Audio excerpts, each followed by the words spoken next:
കഷ്ടവും ആപത്തുകളും മനുഷ്യനെ പഠിപ്പിക്കുന്ന ഏറ്റവും നല്ല ചങ്ങാതിമാരാണ്. സാഹസത്തോടെ അതിനെ നേരിടുന്നവർ മാത്രമേ വിജയിക്കുകയുള്ളൂ. ഓരോ ഹൃദയത്തിനും ചില വേദനകളുണ്ട്. പ്രകടിപ്പിക്കുന്ന രീതി മാത്രം വ്യത്യസ്തമാണ്. ചിലരത് കണ്ണുകളിൽ മറക്കുമ്പോൾ ചിലർ പുഞ്ചിരിയിൽ മറക്കുന്നു. ഒരു പുസ്തകം വായിക്കുന്ന ലാഘവത്തിൽ ഒരു മനസ്സ് വായിക്കാൻ ശ്രമിക്കരുത്. കാരണം ഒരു വാക്കിന് ഒരുപാട് അർത്ഥം നൽകുന്നവരാണ് പലരും. നമ്മുടെ ഹൃദയത്തിൽ വസിക്കുന്ന ഒരു വ്യക്തി ദൂരെയാണെങ്കിലും നമുക്ക് സമീപമാണ്. എന്നാൽ നമ്മുടെ ഹൃദയത്തിൽ സ്ഥാനമില്ലാത്ത ഒരു വ്യക്തി സമീപമാണെങ്കിലും അവർ ദൂരെയാണ്. മറ്റുള്ളവർക്ക് വളരാൻ വേണ്ടി, അത് ഉറ്റവർക്കായാലും, സ്വയം നശിക്കുന്നത് വിഡ്ഢിത്തമാണ്. കാരണം വളർന്നു കഴിയുമ്പോൾ അവർ നമ്മുടെ സഹായം താനെ മറന്നു തുടങ്ങും. അതാണ് ഇന്നത്തെ ലോകം. അതിനാൽ മറ്റുള്ളവരോടൊപ്പം നമുക്കും വളരാൻ സാധിക്കണം. വിഷമമൊക്കെ വിഷമമാകുന്നത് അത് വിഷമമാണെന്ന് നാം ചിന്തിക്കുന്നത് കൊണ്ടാണ്. നമ്മെ നാമാക്കുന്നത്, നമ്മിൽ നന്മ നിറക്കുന്നത്, നമ്മിൽ കനിവ് പകരുന്നത് എല്ലാം ചിന്തകൾ തന്നെ.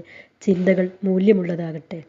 ഉള്ളിൽ ഒരാൾ അനുഭവിക്കുന്ന വേദന അയാൾ എത്ര പറഞ്ഞാലും അതേ അർത്ഥത്തിലും ആഴത്തിലും അയാൾക്കല്ലാതെ വേറൊരാൾക്കും മനസ്സിലാവുകയില്ല.